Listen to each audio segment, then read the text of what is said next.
எடுத்துக்காட்டு 6.9 ஒரு துகள் என்ற புள்ளியில் இருந்து என்ற புள்ளிக்கு. ஸோ புள்ளியிலிருந்து புள்ளிக்கு அப்படின்னாலே டின்னு ஞாபகம் வரணும் இல்லையா? ஏன்னா டியோட ஃபார்முலா செகண்ட் பாயிண்ட், இரண்டாவது புள்ளி மைனஸ் ஃபஸ்ட்டு புள்ளி.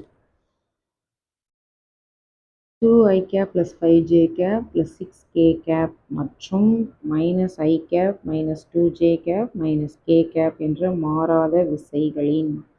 இப்போ விசை அப்படின்னாலே இது ஒரு F1, இது F2 இல்லையா? இங்கே Fல எழுதியிருக்கும் பாருங்க, F is equal to F1 plus F2.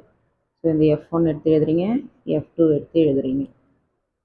இது ஐயை சுருக்குனா ப்ளஸ் ஐ gap minus 5j cap, sorry, plus 5j cap minus 2j cap plus 3j cap. 6k cap minus 1k cap plus 5k cap. இப்போ F கண்டுபிடிச்சிட்டோம். அடுத்து D கண்டுபிடிக்கணும். D கண்டுபிடிக்கிறதுக்கு formula புள்ளியில் இருந்து அப்படின்னா இது ஃபஸ்ட்டு பாயிண்ட், 6,1,3 என்ற புள்ளிக்கு. அப்போ இது ரெண்டாவது பாயிண்ட் இல்லையா? அப்போ செகண்ட் பாயிண்ட்டை ஐஜேக்கு சேர்த்து எழுதணும். 6, 1, -3 பக்கத்தில் ஐஜேகே போட்டால் இங்கே எழுதியிருக்கும் பாருங்கள், 6i cap plus j cap minus 3k cap. இந்த ஸ்டெப் அதுக்கு அடுத்து தான் இந்த ஸ்டெப் வரும். இந்த ஸ்டெப்பு ஃபார்முலாவில் மைனஸ் இருக்கா, ஸோ மைனஸ் எழுதியாச்சு. ஃபஸ்ட்டு பாயிண்ட் இதுதானே ஃபஸ்ட்டு பாயிண்ட்டு, இதுக்கு ஐஜேகே போட்டு இங்கே எழுதுங்க. 4i cap minus 3j cap minus 2k cap. So மைனஸை உள்ளே எடுத்துகிட்டு போனால் இந்த ஸ்டெப்பு கிடைக்கும். இப்போ இந்த லைனை சுருக்குனீங்கன்னா உங்களுக்கு டி வெக்டார் கிடச்சிரும்.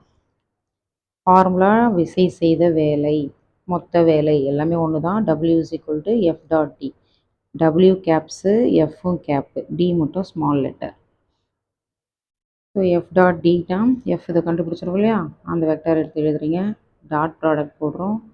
D இங்கே கண்டுபிடிச்சிரும் இல்லையா? அப்போ D எழுதுறீங்க. டாட் ப்ராடக்ட் ஐயும் டாட் பண்ணுங்கள், 2 கிடைக்கும். ஜேவும் டாட் ப்ராடக்ட் பண்ணால் 12. அப்புறம் லாஸ்ட்டாக K cap plus 5k gap minus 1k gap minus 5. So இதை சுருக்குனா 9ன்னு ஆன்சர் கிடைக்கும். இதுதான் விசை செய்த வேலை.